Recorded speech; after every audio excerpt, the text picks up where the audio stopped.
ಪ್ರೀತಿಸುತ್ತಾನೆ, ನಿನ್ನನ್ನು ಪ್ರೀತಿಸುತ್ತಾನೆ. ನಿನಗಾಗಿಯೇ ಸ್ವಪ್ರಾಣವ ಅರ್ಪಿಸಿ ನಿನ್ನನ್ನು ಪ್ರೀತಿಸುತ್ತಾನೆ.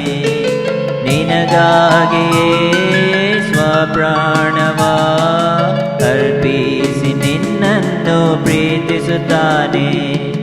ಯೇಸು ಪ್ರೀತಿಸುತ್ತಾನೆ. ನಿನ್ನ ಸಮಸ್ಯೆಯೇನಿದ್ದರೂ ಚಿಂತೆಯಲ್ಲಿಯೇ ಮುಳುಗಿದರು. ನಿನ್ನ ಸಮಸ್ಯೆಯೇನಿದ್ದರೂ ಚಿಂತೆಯಲ್ಲಿಯೇ ಮುಳುಗಿದರು. ಯೇಸುವೇ ನಿನಗೆ, ಯೇಸುವೇ ನಿನಗೆ ವಿಶೇಷ ಪರಿಹಾರ ಮಾಡುವನು, ವಿಶೇಷ ಪರಿಹಾರ ಮಾಡುವನು. ಯೇಸು ಪ್ರೀತಿಸುತ್ತಾನೆ, ನಿನ್ನನ್ನು ಪ್ರೀತಿಸುತ್ತಾನೆ. ನಿನಗಾಗಿಯೇ ಸ್ವಪ್ರಾಣವ ಅರ್ಪಿಸಿ ನಿನ್ನನ್ನು ಪ್ರೀತಿಸುತ್ತಾನೆ. ನಿನಗಾಗಿಯೇ ಸ್ವಪ್ರಾಣವ ಅರ್ಪಿಸಿ ನಿನ್ನನ್ನು ಪ್ರೀತಿಸುತ್ತಾನೆ. ಯೇಸು ಪ್ರೀತಿಸುತ್ತಾನೆ. ನಿನ್ನಲ್ಲಿ ಅನೇಕ ಕಷ್ಟಗಳು, ಸಹಿಸಿಕೊಳ್ಳದ ದುಃಖಗಳು. ನಿನ್ನಲ್ಲಿ ಅನೇಕ ಕಷ್ಟಗಳು, ಸಹಿಸಿಕೊಳ್ಳದ ದುಃಖಗಳು. ಸ್ವಾಮಿಯೇ ನಿನಗೆ, ಸ್ವಾಮಿಯೇ ನಿನಗೆ ಅಪಾರ ಸಹಾಯ ಮಾಡುವನು, ಅಪಾರ ಸಹಾಯ ಮಾಡುವನು. ಯೇಸು ಪ್ರೀತಿಸುತ್ತಾನೆ, ನಿನ್ನನ್ನು ಪ್ರೀತಿಸುತ್ತಾನೆ. ನಿನಗಾಗಿಯೇ ಸ್ವಪ್ರಾಣವ ಅರ್ಪಿಸಿ ನಿನ್ನನ್ನು ಪ್ರೀತಿಸುತ್ತಾನೆ.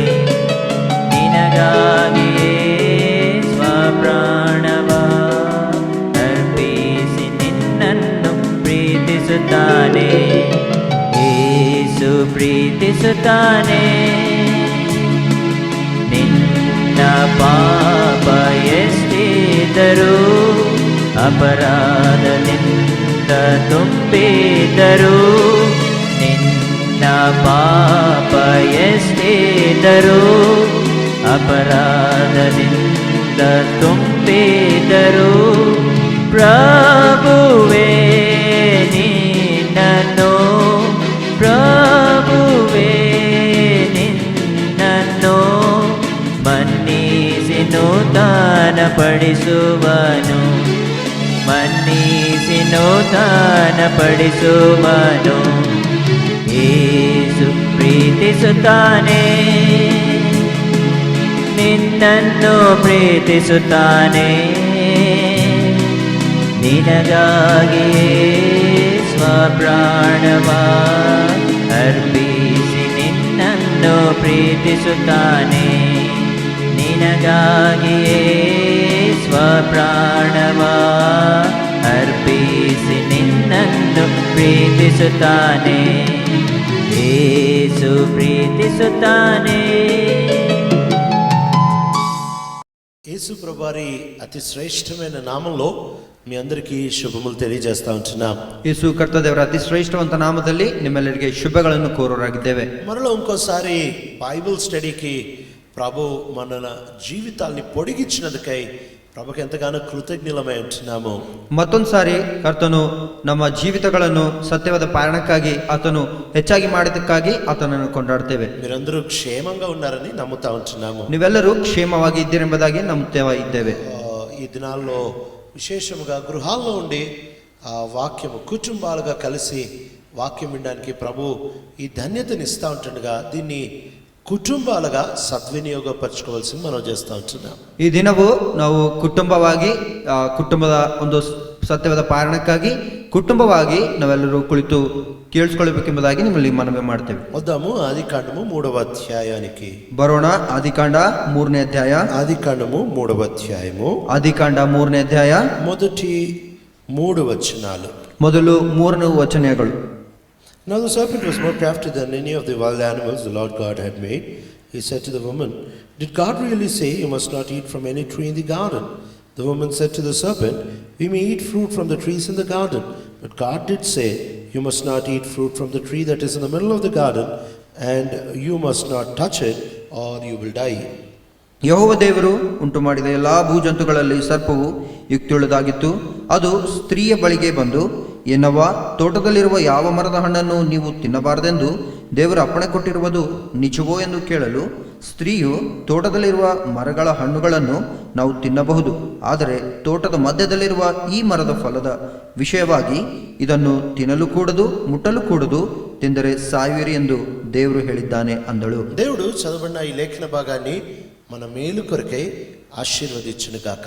ದೇವರು ಓದಲ್ಪಟ್ಟಂತ ಈ ವಾಕ್ಯವು ನಮ್ಮ ಮೇಲುಗಳಿಗಾಗಿ ಆತನು ಆಶೀರ್ವದಿಸಲಿ. ఆదికాండం 3వ అధ్యాయంలో మనం చూస్తా వచ్చినట్లయితే ಆದಿಕಾಂಡ 3ನೇ ಅಧ್ಯಾಯದಲ್ಲಿ ನಾವು ನೋಡೋದಾದ್ರೆ పాపం అనేది ఎప్పుడైతే ప్రవేశిస్తా వచ్చిందో, ಪಾಪವು ಯಾವಾಗಾದ್ರೆ ಪ್ರವೇಶ ಮಾಡ್ತಾ ಬಂತೋ అప్పుడు కుటుంబ జీవితము పాడైపోతా వచ్చింది. ಅವಾಗ ಕುಟುಂಬದ ಜೀವಿತವು ಹಾಳಾಗ್ತಾ ಬಂತು. బైబిల్ గ్రంథము పరిశుద్ధతకి వివాహానికి ఒక అవినాభావ సంబంధాన్ని పెడతా ఉంది. ಬೈಬಲ್ ಗ್ರಂಥವು ಕುಟುಂಬದ ಆ ಸಂಬಂಧದಲ್ಲಿ ಒಂದು ಅನುಭಾವ ಒಂದು ಸಂಬಂಧವನ್ನು ಇಡ್ತಾ ಬಂದಿದೆ. పరిశుద్ధతకి కుటుంబానికి ఒక విడదీయలేని సంబంధం పెడతా ఉంది.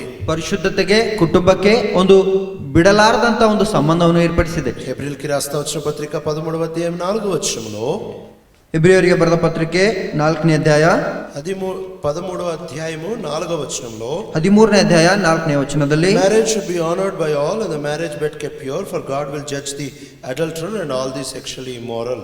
ಗಂಡ ಹೆಂಡರ ಸಂಬಂಧವು ನಿಷ್ಕಳಂಕವಾಗಿರಬೇಕು, ಜಾರರಿಗೂ ವ್ಯಭಿಚಾರಿಗಳಿಗೂ ದೇವರ ನ್ಯಾಯ ತೀರಿಸುವನೆಂದು ತಿಳಿಕೊಳ್ಳಿರಿ. వివాహం అన్ని విషయంలో ఘనమైనది, ವಿವಾಹವು ಎಲ್ಲ ವಿಷಯಗಳಲ್ಲಿ ಘನವಾದದ್ದು, పాన్పు నిష్కల్మషమైనది. ಅದೇ ರೀತಿ ನಿಷ್ಕಲ್ಮಶವಾದದ್ದು. పాన్పు అనేది వారు కూడి వచ్చే ఆ సంబంధము నిష్కల్మషమైనది. ಅವರು ಕೂಡಿ ಬರುವಂತಹ ಸಂಬಂಧವು ನಿಷ್ಕಲ್ಮಶವಾದಂಥದ್ದು. అంటే వివాహానికి ఘనత పరిశుద్ధత నుంచి వస్తా ఉంది. ವಿವಾಹಗೆ ಆ ಘನತೆ ಪರಿಶುದ್ಧತೆಯಿಂದ ಬರ್ತಾ ಇದೆ. కాబట్టి ఆదాము అవ్వలు ఎంత కాలం అయితే పరిశుద్ధంగా జీవించారో, లేకపోతే దేవుని ఆజ్ఞని అనుసరించి జీవించారో, ಆದಾಮ ಅವರು ಎಷ್ಟು ಕಾಲ ಪರಿಶುದ್ಧವಾಗಿ ಅದೇ ರೀತಿ ದೇವರ ಆಜ್ಞೆಗಳನ್ನು ಕೈಕೊಂಡು ನಡೀತಾ ಬಂದಿದ್ದಾರೋ అంతకాలము వారిద్దరి సంబంధం చాలా చక్కగా ఉంటా వచ్చింది. ಅಷ್ಟು ಕಾಲವೆಲ್ಲ ಇಬ್ಬರ ಸಂಬಂಧವು ಬಹಳ ಚೆನ್ನಾಗಿರ್ತಾ ಬಂತು. ఎప్పుడైతే పాపము వారిలో ప్రవేశిస్తా వచ్చిందో వారిద్దరి సంబంధము విడిపోతా వచ్చింది. ಯಾವಾಗಾದ್ರೆ ಪಾಪವು ಅವರ ಕುಟುಂಬದಲ್ಲಿ ಪ್ರವೇಶಿಸಿದೋ ಅವಾಗ ಅವರಿಬ್ಬರ ಸಂಬಂಧವು ಬಿಡುಗಡೆಯಾಗಿದೆ.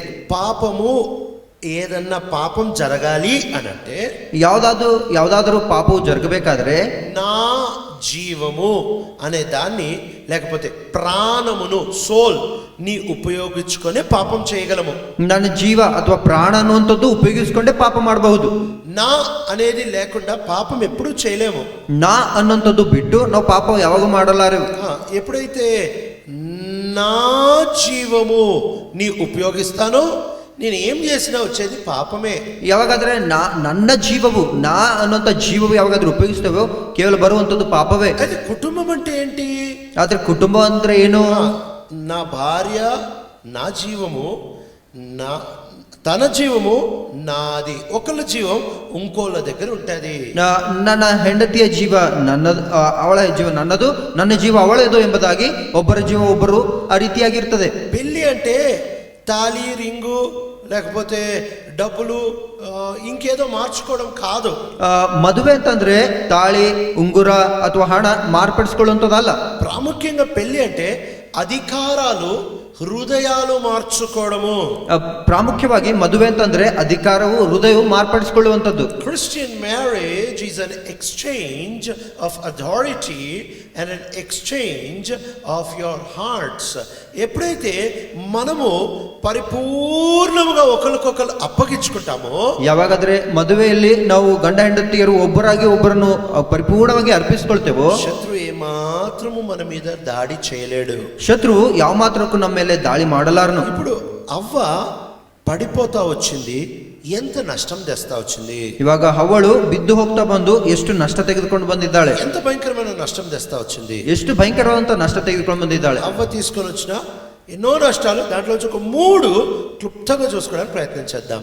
ಹವ್ವಳು ತೆಗೆದುಕೊಂಡು ಬಂದಂತ ಎಷ್ಟೋ ನಷ್ಟಗಳು, ಆದರೆ ಅದರಲ್ಲಿ ಕ್ಲುಪ್ತವಾಗಿ 3 ನಷ್ಟಗಳನ್ನು ನೋಡ್ಕೊಳ್ತಾ ಬರೋಣ. మొట్టమొదటి నష్టము, ಮೊದಲನೆಯ ನಷ್ಟ ఆదికాండము 3వ అధ్యాయము.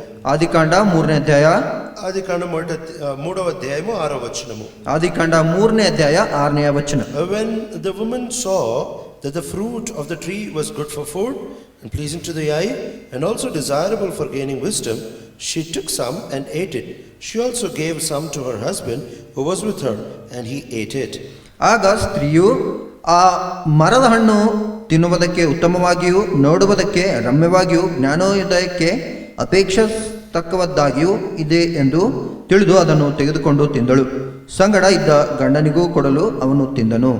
ఇక్కడ దేవుడు వాస్తవంగా అన్నిటినీ మంచిగా చేస్తా వచ్చాడు. ಇಲ್ಲಿ ದೇವರು ವಾಸ್ತವವಾಗಿ ಎಲ್ಲವೂ ಚೆನ್ನಾಗಿಯೇ ಮಾಡ್ತಾ ಬಂದಿದ್ದಾರೆ. ప్రతిదీ దేవుడు మంచిగా చేశాడని బైబిల్ గ్రంథం సెలవిస్తా ఉంది. ಪ್ರತಿಯೊಂದು ದೇವರು ಒಳ್ಳೆಯದನ್ನು ಮಾಡಿದನು ಎಂಬುದಾಗಿ ಬೈಬಲ್ ಗ್ರಂಥ ಹೇಳ್ತಾ ಇದೆ. ఎప్పుడైతే దేవుడు ఈ చెట్లని తయారు చేస్తా వచ్చాడో, ಯಾವಾಗಾದ್ರೆ ದೇವರು ಈ ಮರಗಳನ್ನು ಗಿಡಗಳನ್ನು ಸೃಷ್ಟಿ ಮಾಡ್ತಾ ಬಂದ್ರು, 12వ వచనంలో God saw that it was good. 12వ వచనంలో దేవుడు ఇది మంచిది అని చూస్తా వచ్చాడంట.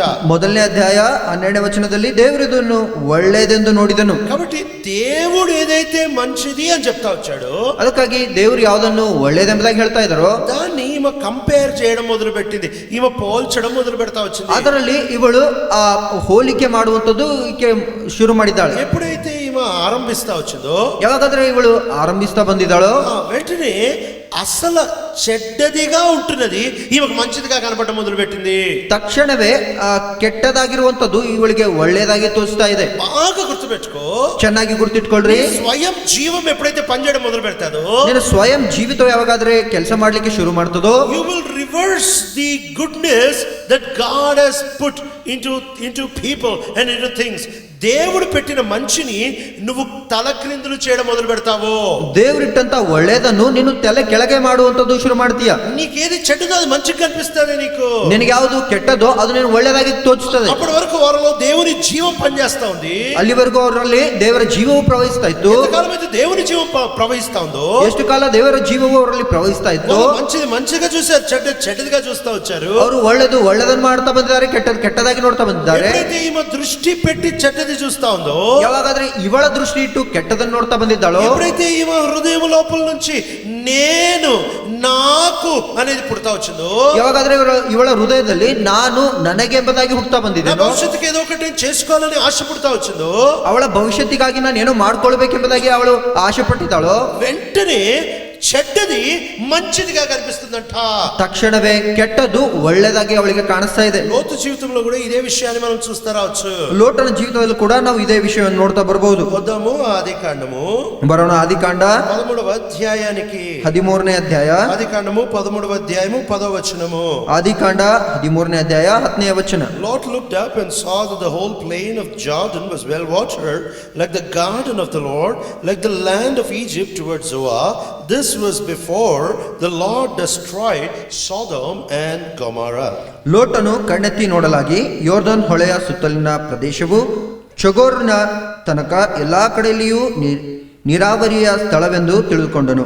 ಯೆಹೋವನು ಸೊದೋಮ್ ಗೋಮೋರ ಪಟ್ಟಣಗಳನ್ನು ನಾಶ ಮಾಡುವುದಕ್ಕಿಂತ ಮುಂಚೆ ಆ ಸೀಮೆಯು ಯೆಹೋವನ ವನದಂತೆಯೂ ಐಗುಪ್ತ ದೇಶದಂತೆಯೂ ನೀರಾವರಿಯಾಗಿತ್ತು. లోతు తన స్వయముతో, తన స్వ ఇచ్చలతో ఎప్పుడైతే చూశాడో, ಲೋಟನು ಯಾವಾಗಾದ್ರೆ ತನ್ನ ಸ್ವ ಇಚ್ಛೆಯಿಂದ ಯಾವಾಗಾದ್ರೂ ನೋಡ್ತಾ ಬಂದಿದ್ದಾನೋ, పాడైపోబోతున్న సొదొమ గుమర, కాల్చబడబోతున్న సొదొమ గుమర, ಹಾಳಾಗಿ ಹೋದಂತ ಸೊದೋಮ್ ಗೊಮರ, ಸುಡಲ್ಪಡ್ಲಿಕ್ಕಿರುವಂತ ಸೊದೋಮ್ ಗೊಮರ, దేవుని ఉగ్రత కుమ్మరించబడబోతున్న సొదొమ గుమర, ದೇವರ ಆ ಉಗ್ರತೆಯನ್ನು ಸುರಿಸ್ಲಿಕ್ಕಿರುವಂತ ಆ ಸೊದೋಮ್ ಗೊಮರ దేవుని తోటలాగా కనిపించిందట. It was like the garden of the Lord. దేవుని తోటలాగా కనిపించిందట. ಅದು ಅವನಿಗೆ ಯೆಹೋವನ ವನದಂತೆ ಕಾಣಿಸಿದೆ ಎಂಬುದಾಗಿ. ఎప్పుడైతే నువ్వు నీ ప్రాణములో జీవించడం మొదలు పెడతావో, ಯಾವಾಗಾದ್ರೆ ನೀನ್ ಪ್ರಾಣದಲ್ಲಿ ಜೀವಿಸ್ಲಿಕ್ಕೆ ಶುರು ಮಾಡ್ತೀಯಾ, అంటే నా అనే దాంతో జీవించడం మొదలు పెడతావో, ಅಂದ್ರೆ ನಾನು ಅನ್ನೋಂತ ವಿಷಯದಿಂದ ನೀನ್ ಜೀವಿಸ್ತಾ ಇರ್ತೀಯೋ, నీ మెదడుతో జీవించడం మొదలు పెడతావో,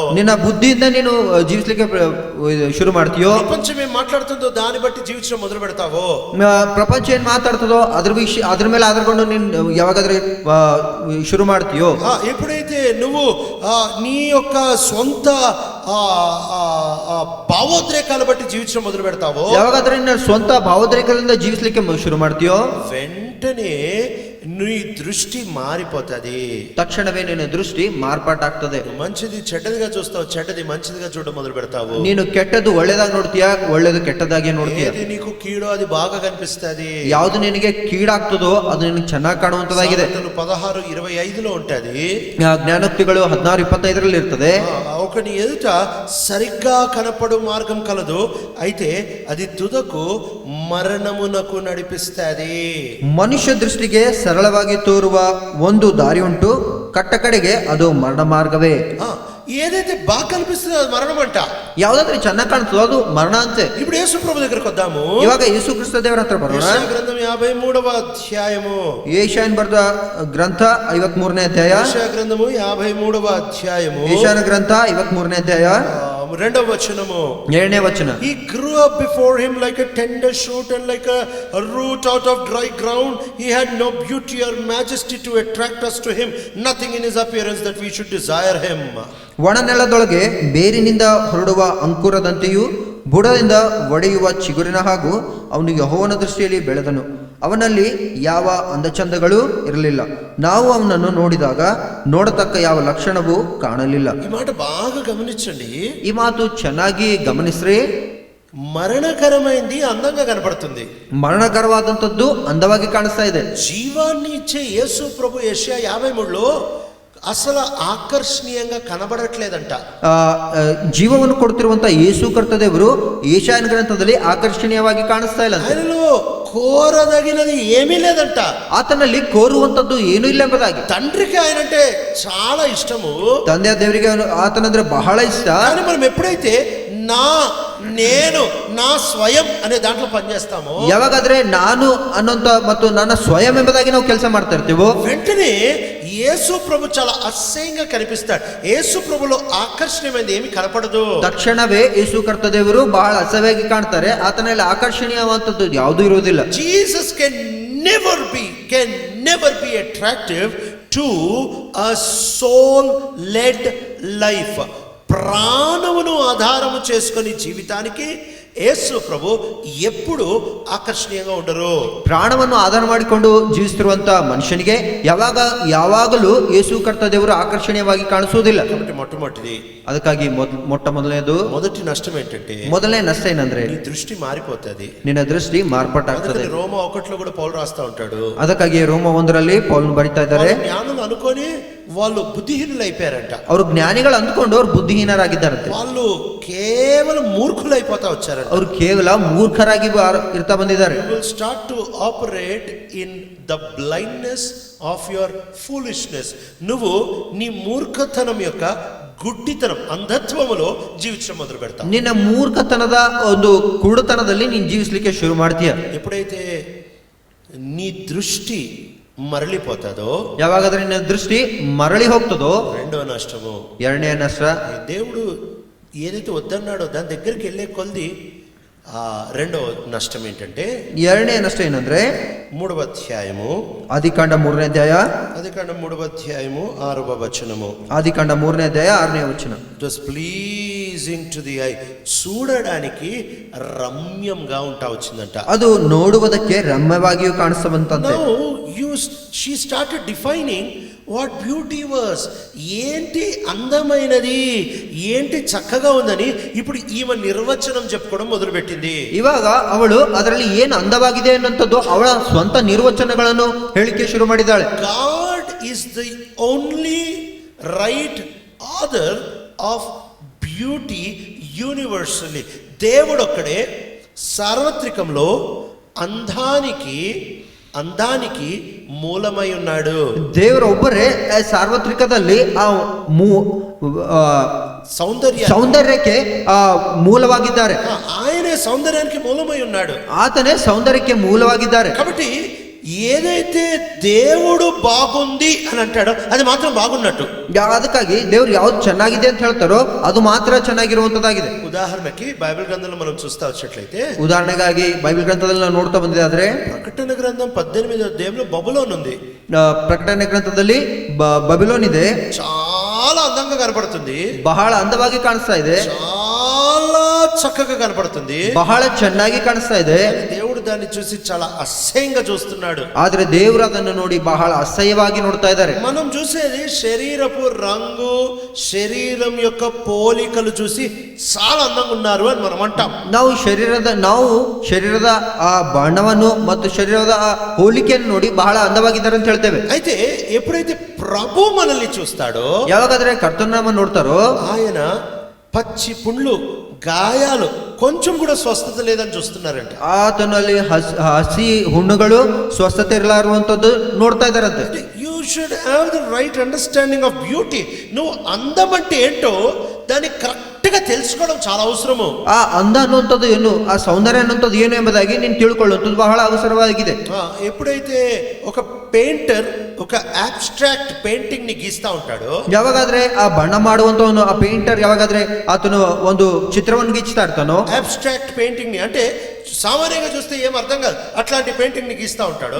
ಯಾವಾಗಾದ್ರೆ ಆ ಚಿತ್ರಕಾರನು ಸಾಮಾನ್ಯವಾಗಿ ಅರ್ಥವಾಗಲಾರದೆ ಇರುವಂತ ಆ ಚಿತ್ರಪಟವನ್ನು ಗೀಚ್ತಾನೋ, దాన్ని సామాన్యుడు చూస్తే దీంట్లో ఏం అందం ఉంది అనుకుంటాడు. ಸಾಮಾನ್ಯವಾದಂತವನು ಅದನ್ನು ನೋಡಿದ್ರೆ ಇದರಲ್ಲಿ ಏನ್ ಅಂದ ಇದೆ ಎಂಬುದಾಗಿ ಹೇಳ್ತಾನೆ. లక్షల రూపాయలకు అమ్ముడుపోతుంది, ಅದು ₹1,00,000 ಅದು ಮಾರಲ್ಪಡ್ತದೆ. ఎందుకంటే అది సామాన్యుడి కనిపించే అందం యొక్క అంతస్తులు లేదు, అది మేధావులు కనిపించే అందం యొక్క అంతస్తులో ఉంది. ಅದು ಸಾಮಾನ್ಯವಾಗಿರುವಂತ ಒಂದು ಅಂತಸ್ತಿನಲ್ಲಿಲ್ಲ, ಮೇಧಾವಿಗಳಿಗೆ ಅರ್ಥ ಆಗುವಂತ ಅಂತಸ್ತಿನಲ್ಲಿದೆ. కాబట్టి దేవుడు అందంగా దేన్ని పిలుస్తాడో అది మాత్రమే అందమైంది.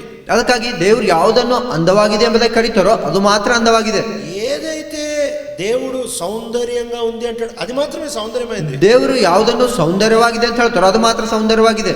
దేవుడు ఏదైతే అసహ్యంగా ఉందంటాడో అది మనిషి కనుక అందంగా ఉంది అని అంటే మనిషి పాడైపోతాడు. ದೇವರು ಯಾವುದನ್ನು ಅದು ಅಸಹ್ಯವಾಗಿದೆ ಅಂತ ಹೇಳ್ತಾರೋ, ಮನುಷ್ಯನ ಯಾವಾಗಾದ್ರೂ ಒಳ್ಳೆಯದಾಗಿ ಕಾಣ್ತಾನೋ ಅವಾಗ ಮಾತ್ರ ಅವನು ಹಾಳಾಗಿ ಹೋಗ್ತಾನೆ. పాపం చేసే ప్రతిసారి you wrongly define the meaning of beauty. ఎప్పుడైతే నువ్వు పాపం చేస్తావో అందం యొక్క నిర్వచనాన్ని నువ్వు తప్పుగా చూస్తావు. ನೀನು ಯಾವಾಗಾದ್ರೂ ಪಾಪ ಮಾಡ್ತೀಯೋ ಆ ಅಂದದ ನಿರ್ವಚನವನ್ನು ನೀನು ತಪ್ಪಾಗಿ ನೋಡ್ತಾ ಇರ್ತೀಯ. బెత్షెబ చాలా అందంగా కనిపించింది, బెత్షెబ బహಳ అంದವಾಗಿ ಕಾಣಿಸಿದ್ದಾಳೆ. కానీ ఆ దృశ్యాన్ని చూసి దేవుడు చాలా అసహ్యంగా చూశాడు. ಆದ್ರೆ ದೇವರು ಆ ದೃಶ್ಯವನ್ನು ನೋಡಿ ಬಹಳ ಅಸಹ್ಯವಾಗಿ ನೋಡಿದ್ದಾರೆ. సంసోనుకి దిలైలా చాలా అందంగా కనిపించింది, ಸಂಸೋನನಿಗೆ ದಿಲೈಲಳು ಬಹಳ ಅಂದವಾಗಿ ಕಾಣಿಸಿದ್ದಾಳೆ. కానీ దేవుడు చూసినప్పుడు చాలా అసహ్యంగా అనిపించింది. ಆದ್ರೆ ದೇವರು ಅದನ್ನು ನೋಡಿದಾಗ ಬಹಳ ಅಸಹ್ಯವಾಗಿ ಕಾಣಿಸಿದೆ. యోసేపు దేవుని ఆత్మతో నింపబడిన వాడు కాబట్టి, యోసేಫನು ದೇವರ ಆತ್ಮದಿಂದ ತುಂಬಿಸಲ್ಪಟ್ಟಿನಾಗಿದ್ದ ಕಾರಣ అందాన్ని ఎట్లా చూడాలి అట్లానే చూశాడు. అందವನ್ನು ಯಾವ ರೀತಿ ನೋಡ್ಬೇಕೋ ಅದೇ ರೀತಿಯಾಗಿ ನೋಡಿದ್ದಾನೆ. అందుకనే ఆదికాండ 39వ అధ్యాయంలో, ಅದಕ್ಕಾಗಿ ಆದಿಕಾಂಡ 39ನೇ ಅಧ್ಯಾಯದಲ್ಲಿ పోతిఫర్ భార్య వచ్చి తనను పట్టుకున్నప్పుడు ಪೋತಿಫರನ ಹೆಂಡತಿ ಬಂದು ಅವನನ್ನು ಹಿಡ್ಕೊಂಡಾಗ ఆయన అసాధారణమైన మాట చెప్తున్నాడు. ಆತನು ಅಸಾಧಾರಣವಾದಂತ ಮಾತನ್ನು ಹೇಳ್ತಾ ಇದ್ದಾನೆ. 9వ వచనము, 9ನೇ ವಚನ, No one is greater in this house than I am. My master has withheld nothing from me except you, because you are his wife. How then could I do such a wicked thing and sin against God? ಈ ಮನೆಯಲ್ಲಿ ಅವನು ನನಗಿಂತ ದೊಡ್ಡವನಲ್ಲ, ನೀನು ಅವನ ಧರ್ಮಪತ್ನಿಯಾದದರಿಂದ ನಿನ್ನನ್ನು ಮಾತ್ರ ನನಗೆ ಅಧೀನ ಮಾಡಲಿಲ್ಲ.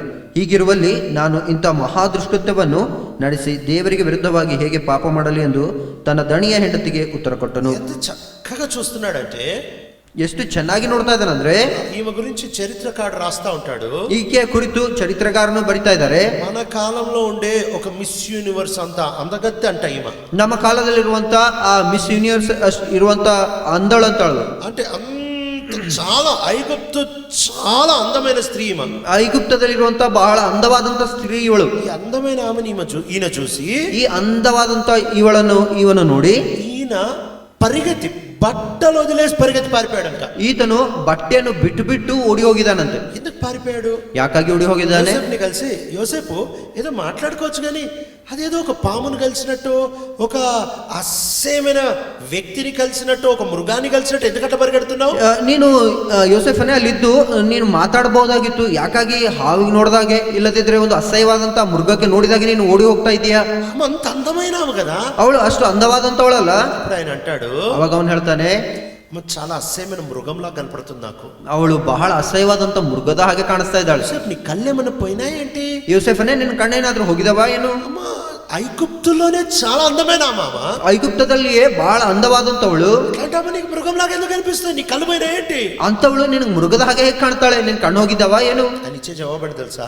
ಅವನು ಕೊಡುವಂತ ಉತ್ತರ ಏನು ಗೊತ್ತಾ? 39లో 4 సార్లు దేవుడు యెహోవా యోసేపు తోడుగుండెను అనే మాట కనిపిస్తా ఉంటుంది. ಆದಿಕಾಂಡ 39ನೇ ಅಧ್ಯಾಯದಲ್ಲಿ ಯೆಹೋವನು ಯೋಸೇಫನ ಸಂಗಡ ಇದ್ದನು ಎಂಬುದಾಗಿ ನೋಡ್ತೇವೆ. 4 సార్లు కనపడుతుంది. 4 ಸಾರಿ ಅದು ಕಾಣಿಸ್ತಾ ಇದೆ. కాబట్టి ఈయన దేవుణ్ణి చూసి చూసి చూసి చూసి దేవుని అందాన్ని చూసి ఎప్పుడైతే ఈమె అందాన్ని చూశాడో ఈమె చాలా ಅಸಹ್ಯಂగా ಕನಿಪಿಸಿಂది. ಯಾವಾಗಾದ್ರೆ ಇವನು ದೇವರ ಅಂದವನ್ನು ನೋಡಿ ನೋಡಿ ನೋಡಿ ಯಾವಾಗಾದ್ರೆ ಇವಳಿಗೆ ನೋಡಿದನೋ ಅವಾಗ ಇವಳ ಅಂದವು ಅವನಿಗೆ ಅಸಹ್ಯವಾಗಿ ಕಾಣಿಸಿದೆ. అందుకనే పారిపోగలుగుతా వచ్చాడు. ಅದಕ್ಕಾಗಿ ಅವನು ಓಡಿ ಹೋಗ್ತಾ ಬಂದಿದ್ದಾನೆ. If you rightly define beauty, half your temptations will be easily dissipated by themselves. నువ్వు ఎప్పుడైతే సౌందర్యానికి సరైన నిర్వచనం ఇస్తావో, ನೀನು ಯಾವಾಗಾದ್ರೆ ಸೌಂದರ್ಯಕ್ಕೆ ಸರಿಯಾದಂತ ನಿರ್ವಚನವನ್ನು ಕೊಡ್ತೀಯೋ, చాలా శోధనలు దానంతటవే అంతరించిపోతాయి. ಬಹಳ ಶೋಧನೆಗಳು ಅವಕ್ಕವೇ ಅಂತರಿಚ್ಚಿ ಹೋಗ್ತವೆ. యేసుప్రభు వారు కూడా అంతే. ಯೇಸು ಕರ್ತದೇವರು ಕೂಡ ಅಷ್ಟೇ. చాలా కరెక్ట్ గా అందాన్ని చూశాడు. ಬಹಳ ನೇರವಾಗಿ ಬಹಳ ಕರೆಕ್ಟ್ ಆಗಿ ಆತನ ಅಂದವನ್ನು ನೋಡ್ತಾ ಬಂದಿದ್ದಾರೆ. యెరూషలేములో ఉంటున్న పెద్ద పెద్ద బిల్డింగ్స్ అన్ని చూసి శిష్యులు అంటారు, lord do you not see this magnificent buildings? ఇదిగో ఈ పెద్ద పెద్ద భవంతులు చూడట్లేదా ప్రభు నువ్వు? ಆತನು ಯೆರೂಸಲೇಮಿನಲ್ಲಿರುವಂತಹ ದೊಡ್ಡ ದೊಡ್ಡ ಆ ಕಟ್ಟಡಗಳನ್ನು ನೋಡಿ ಶಿಷ್ಯರು ಹೇಳ್ತಾ ಇದ್ದಾರೆ, ಕರ್ತ ನೀವು ಕಟ್ಟಡಗಳನ್ನು ನೀವು ನೋಡ್ತಾ ಇಲ್ಲವಾ ಎಂಬುದಾಗಿ. అప్పుడు ప్రభు అంటా ఉంటున్న మాట, ಅವಾಗ ಕರ್ತನ ಹೇಳ್ತಿರುವಂತ ಮಾತು, రాయి మీద రాయి ఉండదు, ಕಲ್ಲಿನ ಮೇಲೆ ಕಲ್ಲು ಇರುವುದಿಲ್ಲ. ఏంటిది? వీళ్ళకేమో అందంగా కనిపించింది, యేసు ప్రభుకేమో అదంతా శిథిలమైపోయిన అసహ్య దృశ్యంలా కనిపించింది. ಇವರಿಗೆಲ್ಲ ಅಂದವಾಗಿ ಕಾಣಿಸಿದೆ, ಆದ್ರೆ ಯೇಸು ಕರ್ತದವರಿಗೆ ಅದು ಬಹಳ ನೀಚವಾಗಿ ಕಾಣಿಸ್ತಾ ಬಂದಿದೆ. విశేషంగా భార్యాభర్తలు ఎప్పుడైతే ఈ లోకంలో వేరే వాళ్ళని చూస్తారో తెల్లగా చక్కగా ఆకర్షణీయంగా కనిపిస్తే అందంగా ఉన్నారని మనసులో అనిపించింది అనుకో. ನೀವು ಯಾವಾಗಾದ್ರೆ ಗಂಡ ಹೆಂಡತಿಯರು ಲೋಕದಲ್ಲಿ ಅವರು ಚೆನ್ನಾಗಿದ್ದಾರೆ, ಇವ್ರು ಚೆನ್ನಾಗಿದ್ದಾರೆ, ಯಾವಾಗಾದ್ರೆ ಇನ್ನೊಬ್ಬರನ್ನು ನೋಡಿ ಮನಸ್ಸಿನಲ್ಲಿ ಅವರು ಅಂದವಾಗಿದ್ದಾರೆ ಅಂತ ಅನ್ಕೋರಿ. ఒకవేళ వాళ్ళ పై రూపాన్ని చూసి వాళ్ళ రంగుని వాళ్ళ ఆకారాన్ని చూసి ఎంత అందంగా ఉన్నారు అని లోపల ಅನಿಪಿಸಿಂದ ಅನ್ಕೋ. ಅವರ ಮೇಲ್ರೂಪವನ್ನು ಮೇಲ್ಭಾಗವನ್ನು ಅವರ ಒಂದು ಬಣ್ಣವನ್ನು ಅವರ ಮೇಲ್ಭಾಗವನ್ನು ನೋಡಿ ಯಾವಾಗ ಅಂದವಾಗಿದ್ದಾರೆ ಅಂತ ಅನ್ಕೊಂಡಿದ್ದಾರೆ ಅನ್ಕೋರಿ. ಅದು ತಪ್ಪು. నా భార్య కంటే వాళ్ళు అందంగా ఉన్నారు, నా భర్త కంటే వాళ్ళు అందంగా ఉన్నారు అని అనుకోవడము, ಅವರು ನನ್ನ ಹೆಂಡತಿಗಿಂತ ಚೆನ್ನಾಗಿದ್ದಾರೆ, ನನ್ನ ಗಂಡನಿಗಿಂತ ಚೆನ್ನಾಗಿ ಇದ್ದಾರೆ ಅನ್ಕೊಳ್ಳುವಂಥದ್ದು. దాని అర్థం ఏంటంటే, ಅದರ ಅರ್ಥ ಏನಂತಂದ್ರೆ వాళ్ళు అందం యొక్క నిర్వచనాన్ని, సౌందర్యం యొక్క నిర్వచనాన్ని వాళ్ళు పాడు చేసేసారు. ಅವರು ಸೌಂದರ್ಯದ ಆ ನಿರ್ವಚನವನ್ನು ಹಾಳು ಮಾಡಿಬಿಟ್ಟಿದ್ದಾರೆ ಎಂಬುದಾಗಿ. ఎప్పుడైతే ప్రభుతో నువ్వు నడుస్తా ఉంటావో, ಯಾವಾಗಾದ್ರೆ ನೀನು ಕರ್ತನೊಂದಿಗೆ ನಡೀತಾ ಇರ್ತೀಯೋ, ఎక్కడైతే యేసు ప్రభు దేంట్లో అయితే ఉంటాడో అది మాత్రమే అందంగా కనిపిస్తుంది. ಯಾವಾಗಾದ್ರೆ ಯೇಸು ಕರ್ತದೇವರು ಯಾವುದರಲ್ಲಿ ಇರ್ತಾರೋ ಅದು ಮಾತ್ರ ಅಂದವಾಗಿ ಕಾಣಿಸ್ತದೆ, మిగిలిన అందమైంది కాదు. ಉಳಿದಂತದ್ದು ಅಂದವಾಗಿರುವಂತದ್ದಲ್ಲ. Who is the most beautiful creature in the whole creation? ఈ సృష్టి అంతట్లోనే దేవుడు చేసిన ఈ సృష్టి అంతట్లోనే అతి అందమైన వాళ్ళు ఎవరు తెలుసా? ಈ ದೇವರು ಉಂಟು ಮಾಡಿರುವಂತಹ ಈ ಸೃಷ್ಟಿ ಎಲ್ಲದರಲ್ಲಿ ಅತಿ ಅಂದವಾದದ್ದು ಯಾವ್ದು ಗೊತ್ತಾ? ఎజెకియల్ గ్రంథము 28వ అధ్యాయము. ಎಜೆಕಿಯೇಲ ಗ್ರಂಥ 29ನೇ ಅಧ್ಯಾಯ. ఎజెకియల్ గ్రంథము 28వ అధ్యాయము. ಎಜೆಕಿಯೇಲ ಗ್ರಂಥ 28ನೇ ಅಧ್ಯಾಯ 12వ వచనం చివరి భాగము. 12ನೇ ವಚನ ಕೊನೆಯ ಭಾಗ. Full of wisdom and perfect in beauty. ನೀನು ಸರ್ವ ಸುಲಕ್ಷಣ ಶಿರೋಮಣಿ పూర్ణ జ్ఞాని పరిపూర్ణ సుందర పరిపూర్ణ సుందరుడంట పరిపూర్ణ సుందరనెంబుದಾಗಿ పర్ఫెక్ట్ ఇన్ బ్యూటీ ఆయనలో ఇంకా సౌందర్యం ఈ లోపం ఉందని చెప్పలేము ಆ ಪರಿಪೂರ್ಣವಂತ ಸೌಂದರ್ಯವಾಗಿದ್ದಾರೆ ಸುಂದರವಾಗಿದ್ದಾರೆ ಅದರಲ್ಲಿ ಆ ಸುಂದರದಲ್ಲಿ ಯಾವುದೇ ಕಡಿಮೆ ಇದೆ ಎಂಬುದಾಗಿ ಹೇಳಲಿಕ್ಕೆ ಆಗುವುದಿಲ್ಲ ఎవరి గురించిన మాట ఇది ಯಾರ ಕುರಿತು ಈ ಮಾತು ಲೂಸಿಫರ್ ಗುరించిన మాట ಇದು ಲೂಸಿಫರ್ನ ಕುರಿತು ಇರುವಂತ ಮಾತು ఊహించగలవా ಊಹಿಸಲಾರ లూసిఫరు ఈ సృష్టి అంతట్లోనే పర్ఫెక్ట్ ఇన్ బ్యూటీ అతి సౌందర్యమైన వాడు ಈ ಸೃಷ್ಟಿ ಎಲ್ಲದರಲ್ಲಿಯೂ ಲೂಸಿಫರ್ನು ಅತಿ ಸುಂದರನಾಗಿದ್ದಾನೆ ಪರಿಪೂರ್ಣ ಸುಂದರಾಗಿದ್ದಾನೆ అయితే దేవుని దృష్టి చాలా అసహ్యంగా తయారైపోయాడు ಆದರೆ ದೇವರ ಸೃಷ್ಟಿಗೆ ಅತಿ ಭయంಕರವಾಗಿ ಇವತ್ತನ್ನು ತಯಾರಾಗ್ತಾ ಬಂದಿದ್ದಾನೆ నువ్వు గనుక దేవునితో సరిగ్గా లేకపోతే ప్రియుడ నీకు అందం దేవుని దృష్టికి అసహ్యమైన పాపపు అందం నీకు చాలా బాగా అందంగా కనిపిస్తుంది ನೀನು ಸರಿಯಾಗಿ ಇರಲಾರದೆ ಇದ್ರೆ ದೇವರು ಯಾವುದನ್ನು ಸೃಷ್ಟಿಯನ್ನು ಅಂದವಾಗಿ ಕಾಣವಲ್ಲೋ ಅದು ನೀನು ಚೆನ್ನಾಗಿದೆ ಎಂಬುದಾಗಿ ಹೇಳ್ತೀಯ పాపముతో వికారంగా ఉన్నది నీకు అందంగా కనిపిస్తుంది ಪಾಪದಿಂದ ವಿಕಾರವಾಗಿರುವಂತದ್ದು ನಿನಗೆ ಅಂದವಾಗಿ ಕಾಣಿಸ್ತದೆ ఏదైతే పరిశుద్ధమైనదిగా ఉంటుందో అది నీకు వికారంగా కనిపిస్తుంది ಯಾವುದಾದ್ರೆ ಪರಿಶುದ್ಧವಾಗಿರ್ತದೋ ಅದು ನೀನು ವಿಕಾರವಾಗಿ ಕಾಣಿಸ್ತದೆ ఇది రెండోది మార్చేసుకుంది మా ಈ ಎರಡನೇದಾಗಿ ಇವಳು ಮಾರ್ಪಡಿಸಿಕೊಂಡಿದ್ದಾಳೆ మూడోది మారిపోయింది ಮೂರನೇದು ಮಾರ್ಪಾಟಾಗಿದೆ ఈ రెండు ఎప్పుడైతే మారుతాయో ಇವೆರಡು ಯಾವಾಗಾದ್ರೂ ಮಾರ್ಪಾಟಾಗ್ತವೋ when you have a wrong definition of good and bad, when you have a wrong definition of beauty, then automatically the third one is a consequence of the first two misconceptions. నువ్వు ఎప్పుడైతే ఏది మంచిది ఏది చెడ్డది అని తప్పు అవగాహనతో నీ దృష్టిని పెడతావో ನೀನು ಯಾವುದು ಒಳ್ಳೆಯದು ಯಾವುದು ಕೆಟ್ಟದ್ದು ಎಂಬುದಾಗಿ ಅದ್ರ ವಿಷಯದಲ್ಲಿ ನೀನು ನಿನ್ನ ದೃಷ್ಟಿಯು ತಪ್ಪಾಗಿಡ್ತೀಯೋ రెండవది ఎప్పుడైతే అందాన్ని నువ్వు తప్పుగా నిర్వచిస్తావో ಎರಡನೇದಾಗಿ ಅಂದವನ್ನು ನೀನು ತಪ್ಪಾಗಿ ಯಾವಾಗಾದ್ರೆ ನಿರ್ವಚಿಸ್ತಾ ಇರ್ತೀಯೋ వెంటనే మూడోది వచ్చేస్తుంది ತಕ್ಷಣವೇ ಮೂರನೇದು ಬಂದ್ಬಿಡ್ತದೆ ఏంటి మూడోది తెలుసా ಏನು ಮೂರನೇದು ಗೊತ್ತಾ ఆదికాండం 3వ అధ్యాయము 6వ వచనము ಆದಿಕಾಂಡ 3ನೇ ಅಧ್ಯಾಯ 6ನೇ ವಚನ and also desirable for gaining wisdom. ಅದೇ ರೀತಿ ಜ್ಞಾನೋದಯಕ್ಕೆ ಅಪೇಕ್ಷಿಸತಕ್ಕದಾಗಿಯೂ ಇದೆ ಎಂದು ತಿಳಿದುಕೊಂಡಳು జ్ఞానాన్ని సంపాదించుకోవడానికి ఉపయోగకరమైంది ಜ್ಞಾನವನ್ನು ಸಂಪಾದಿಸಿಕೊಳ್ಳುವುದಕ್ಕೆ ಉಪಯೋಗವಾದದ್ದು ಎಂಬುದಾಗಿ వాస్తవంగా దాని పక్కనే జీవవృక్ష ఫలం ఉంది ವಾಸ್ತವವಾಗಿ ಅದರ ಪಕ್ಕದಲ್ಲೇ ಜೀವ ವೃಕ್ಷದ ಫಲವಾಗಿದೆ యేసు ప్రభు దేవుని జ్ఞానం యొక్క సంపూర్ణుడు ಯೇಸು ಪ್ರಭು ದೇವರ ಸಂಪೂರ್ಣವಾದಂತ ಜ್ಞಾನಿಗೆ ಆತನು ಪರಿಪೂರ್ಣ ఆ ఫలము తింటే జ్ఞానం విపరీతంగా వస్తుంది ಆ ಫಲ ತಿಂದ್ರೆ ಜ್ಞಾನವು ವಿಪರೀತವಾಗಿ ಬರ್ತದೆ అది జ్ఞానంగా కనపడలేదంట ಅದು ಜ್ಞಾನವಾಗಿ ಕಾಣಿಸಿಲ್ಲ ಅಂತೆ వాళ్ళ జీవితాల్ని పాడు చేసేది జ్ఞానంగా కనిపించింది ಅವರ ಜೀವಿತವನ್ನು ಹಾಳು ಮಾಡುವಂತದ್ದು ಜ್ಞಾನ ಇದೆ ಎಂಬುದಾಗಿ ಕಾಣಿಸಿದೆ when your sight goes wrong, then your definition of beauty goes wrong, then obviously your desires will go wrong. ఎప్పుడైతే నువ్వు నీ దృష్టిని తప్పు పెడతావో ಯಾವಾಗಾದ್ರೂ ನಿನ್ನ ದೃಷ್ಟಿಯನ್ನು ತಪ್ಪಾಗಿಡ್ತೀಯೋ వెంటనే నువ్వు అందాన్ని తప్పుగా నిర్వచిస్తావు ತಕ್ಷಣವೇ ನೀನು ಅಂದವನ್ನು ತಪ್ಪಾಗಿ ನಿರ್ವಚಿಸ್ತಾ ಇರ್ತೀಯ వెంటనే నువ్వు నీ ఆశలు తప్పుదోవ పట్టిస్తావు ತಕ್ಷಣವೇ ನಿನ್ನ ಆಶೆಗಳಿಗೆ ತಪ್ಪಾಗಿ ಅದನ್ನು ಕರ್ಕೊಂಡು ಹೋಗ್ತೀಯ తప్పు దారిలో తీసుకొని పోతావు ತಪ್ಪು ದಾರಿಯಲ್ಲಿ ತೆಗೆದುಕೊಂಡು ಹೋಗ್ತೀಯ కాబట్టి నీ జీవితాన్ని ఒకసారి పరీక్ష చేసుకో ಅದಕ್ಕಾಗಿ ನಿನ್ನ ಜೀವಿತವನ್ನು ಒಂದ್ಸಾರಿ ಪರೀಕ್ಷೆ ಮಾಡ್ಕೊ దృష్టితో చెడిపోతున్నావా ದೃಷ್ಟಿಯಲ್ಲಿ ಹಾಳಾಗ್ತಾ ಇದೆಯಾ ఎక్కడ మొదలైంది తెలుసా ಎಲ್ಲಿ ಶುರುವಾಗಿದೆ ಗೊತ್ತಾ మంచిది అని మొదలైంది ಇದು ಒಳ್ಳೆಯದು ಎಂಬುದಾಗಿ ಶುರುವಾಗಿದೆ ఇంకా ఫలం తినలేదు ಇನ್ನು ಫಲ ತಿಂದಿಲ್ಲ అప్పటికే ఈమె లోపల ఇది మంచిది అని అంటే ఈ దీంతో పోలిస్తే అది చెడ్డది అని ఈమె లోపల అర్థం ఈమె లోపల ఈమె అనుకుంటుంది ತಕ್ಷಣವೇ ಇವಳು ಅದನ್ನು ಹೋಲಿಸಿದ್ರೆ ಇದು ಚೆನ್ನಾಗಿದೆ ಇದು ತಪ್ಪಾಗಿದೆ ಎಂಬುದಾಗಿ ಆಕೆ ಅವಳ ಹೃದಯದಲ್ಲಿ ಅನ್ಕೊಳ್ತಾ ಇದ್ದಾಳೆ అది తినక ముందే ఈమె లోపల పనిచేస్తా ఉంది ಅದು ತಿನ್ನೋದಕ್ಕಿಂತ ಮುಂಚೆ ಅವಳ ಜೀವಿತದಲ್ಲಿ ಕೆಲಸ ಮಾಡ್ತಾ ಇದೆ she started to separate good and bad ఇప్పుడు అది చూసేటప్పుడే మంచి చెడ్డల్ని వేరు చేయడం మొదలుపెట్టింది ಅವಳು ಅದನ್ನು ನೋಡಿದ ತಕ್ಷಣವೇ ಒಳ್ಳೆಯದು ಕೆಟ್ಟದನ್ನು ಬೇರೆಯಾಗಿ ಮಾಡ್ತಾ ಇದ್ದಾಳೆ A Christian is never called to live by distinguishing good and bad. A Christian is called to live by the life of Christ, distinguishing between life and death. ఏ క్రైస్తవుడు కూడా ఇది మంచిది ఇది చెడ్డది అని ఆలోచించి జీవించడానికి పిలువబడలేదు. ಯಾ ಕ್ರೈಸ್ತನ್ ಕೂಡ ಇದು ಒಳ್ಳೆಯದು ಇದು ಕೆಟ್ಟದು ಎಂಬುದಾಗಿ ಆಲೋಚಿಸಿ ಹೇಳುವುದಕ್ಕಾಗಿ ಕರೆಯಲ್ಪಟ್ಟಿಲ್ಲ. నువ్వు ప్రతి దాంట్లో మనం నష్టపోయేది ఎక్కడంటే ఇది మంచిది ఇది చెడ్డది ఇది మంచిది ఇది చెడ్డది అని ఎప్పుడైతే అనుకుంటావో నువ్వు శరీరంలో నడుస్తున్నావు. ಇದು ಒಳ್ಳೇದು ಇದು ಕೆಟ್ಟದ್ದು ಎಂಬುದಾಗಿ ನಾವು ಅದನ್ನು ನಾವು ವ್ಯತ್ಯಾಸ ಪಡಿಸ್ತಾ ಇರ್ತೇವೆ, ಅವಾಗ ಮಾತ್ರ ನಿನ್ನ ಶರೀರದಲ್ಲಿ ಹಾಳಾಗಿ ಹೋಗ್ತೀಯ. నువ్వు శరీరంలో పాడైపోతున్నావు. ನಿನ್ನ ಶರೀರದಲ್ಲಿ ಹಾಳಾಗಿ ಹೋಗ್ತೀಯ. మంచి చెడ్డది ఏం లేదు. ಒಳ್ಳೇದು ಕೆಟ್ಟದ್ದು ಅನ್ನೋಂಥದ್ದು ಏನೂ ಇಲ್ಲ. దేవుడు ఒక్కడే మంచోడు. లూకాసు వార్త 18వ అధ్యాయంలో ಲೂಕ ಬರೆದ ಸುವಾರ್ತೆ 18ನೇ ಅಧ್ಯಾಯದಲ್ಲಿ ದೇವರು ಒಬ್ಬನೇ ಒಳ್ಳೆಯವನು, ఇంకా ఆయన తప్ప మంచిదేం లేదు. ಆತನಿಗೆ ಬಿಟ್ಟು ಯಾವುದು ಒಳ್ಳೇದಿಲ್ಲ. ప్రపంచమంతా ఇది మంచిది అన్నా దాంట్లో యేసుప్రభు లేకపోతే అది మంచిది కాదు. ಪ್ರಪಂಚವೆಲ್ಲ ಇದು ಒಳ್ಳೇದಾಗಿದೆ ಅಂತ ಹೇಳಿದ್ರೆ ಅದ್ರಲ್ಲಿ ಯೇಸು ಕರ್ತ ದೇವರು ಇಲ್ಲದಿದ್ರೆ ಅದು ಒಳ್ಳೇದಲ್ಲ. ఒకసారి నీ జీవితాన్ని పరీక్ష చేసుకుంటావా? ಒಂದ್ಸಾರಿ ನಿನ್ನ ಜೀವಿತವನ್ನು ಪರೀಕ್ಷೆ ಮಾಡ್ಕೊಳ್ತೀಯಾ? 3 విషయాలను ఒకసారి పరీక్ష చేసుకుంటావా? ಈ 3 ವಿಷಯಗಳು ನೀನು ಒಂದ್ಸಾರಿ ನೀನು ಪರೀಕ್ಷೆ ಮಾಡ್ಕೊಳ್ತೀಯಾ? మొట్టమొదటిది, ಮೊದಲನೇದು నీ దృష్టి ఎట్లా ఉంది? ನಿನ್ನ ದೃಷ್ಟಿ ಹೇಗಿದೆ? మంచి చెడ్డలు బట్టి నడుస్తున్నావా, జీవం బట్టి నడుస్తున్నావా? ಒಳ್ಳೇದು ಕೆಟ್ಟದ್ರ ಕಾರಣದಿಂದ ನಡೀತಾ ಇದೆಯಾ, ಜೀವದ ಕಾರಣದಿಂದ ನಡೀತಾ ಇದೆಯಾ?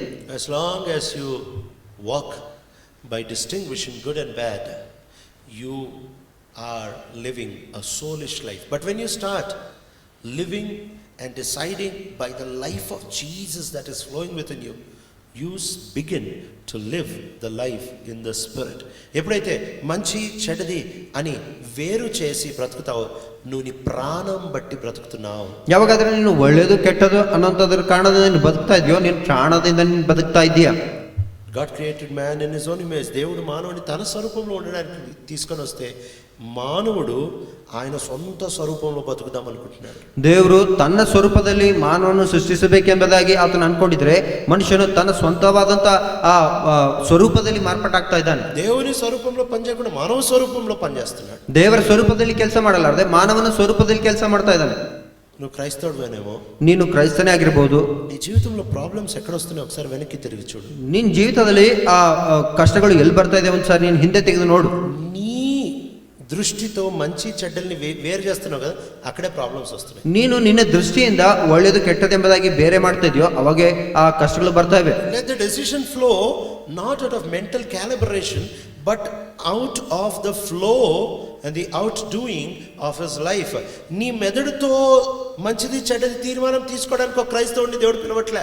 ನೀನು ನಿನ್ನ ಮೆದುಳಿನಿಂದ ನೀನು ಒಳ್ಳೆಯದು ಕೆಟ್ಟದು ಎಂಬುದಾಗಿ ಬೇರೆ ಮಾಡೋದಕ್ಕಾಗಿ ಕ್ರೈಸ್ತನು ಕರೆಯಲ್ಪಟ್ಟಿಲ್ಲ. పిలిచేది జీవముతో తీర్మానం తీసుకోవడానికి. ಆತನು ಕರೆದಂಥದ್ದು ಜೀವದಿಂದ ತೀರ್ಮಾನವನ್ನು ತೆಗೆದುಕೊಳ್ಳುವುದಕ್ಕಾಗಿ. యేసు ప్రభు జీవంతో తీర్మానం తీసుకున్నాడు. ಯೇಸು ಕರ್ತ ದೇವರ ಜೀವದಿಂದ ತೀರ್ಮಾನ తీసుಕೊಂಡಿದ್ದಾರೆ. దేవుడు ఏది అందంగా చూస్తాడు అదే నీకు అందంగా కనిపిస్తుంది. ಆವಾಗ ದೇವರು ಯಾವುದನ್ನು ಅಂದವಾಗಿದೆ ಎಂಬುದಾಗಿ ನೋಡ್ತಾರೋ ಅವಾಗ ಮಾತ್ರ ನನಗೆ ಅಂದವಾಗಿ ಕಾಣಿಸ್ತದೆ. సగం శోధనలు వెళ్ళిపోతాయి, ಅರ್ಧ ಶೋಧನೆಗಳು ಹೋಗ್ತವೆ, ఖచ్చితంగా మూడోది వచ్చేస్తుంది. ಖಚಿತವಾಗಿ 3ನೇದು ಬಂದ್ಬಿಡ್ತದೆ. నీ ఆశలు కూడా సరిపడతాయి, ನಿನ್ನ ಆಶೆಗಳು ಕೂಡ ಸರಿಯಾಗ್ತವೆ, నీ ఆశలు సరిగ్గా వెళ్తా ఉంటాయి, ನಿನ್ನ ಆಶೆಗಳು ಸರಿಯಾಗಿ ಹೋಗ್ತಾ ಇರ್ತವೆ. దేవుడు అలాంటి కృపని మనకి దయచేయను గాక. ದೇವರು ಅಂತ ಕೃಪೆಯು ನಮಗೆ ದಯ ಮಾಡಲಿ. ప్రార్థన చేసుకుందాం. ಪ್ರಾರ್ಥನೆ ಮಾಡೋಣ. మహా ప్రేమ కలిగిన తండ్రి, యేసు ప్రభుల వారి శ్రేయస్కరమైన నామములో కీర్తించి ఆరాధిస్తూ ఉంటున్నాం. మా జీవితాల్లో అనేకసార్లు we try to live with mental calibration, with our intellect making the prime decisions. దేవా, ఎన్నోసార్లు మా మెదడు తీర్మానం తీసుకుంటుంది, మా జీవం తీర్మానం తీసుకుంటుంది. అందుకనే నిజమైన అందాన్ని వికారంగా, వికారత్వాన్ని అందంగా చూస్తున్నాం. దేవా, మా హృదయాల్లో ఈ మాటలు అర్థం కావడానికి సాయించండి. తద్వారా సరైన ఆశలు పుట్టడానికి కృపను ఇప్పించండి. ఈ ప్రజలను దీవించి క్షేమం ఉంచుతాం. యేసు ప్రభు మరక్షకుని నామంలో బ్రతిమలాడి వేడుకుంటున్నాం తండ్రి, ఆమేన్. మన తండ్రి దేవుని యొక్క ప్రేమ, కుమారుడైన యేసు క్రీస్తు ప్రభుల వారి కృప, పరిశుద్ధాత్మ దేవుని యొక్క అన్యోన్య సహవాసం చేరిన మనకి, సార్వత్రిక సంఘానికి ఇప్పుడు ఎల్లప్పుడూ తోడై ఉండును గాక. ఆమేన్.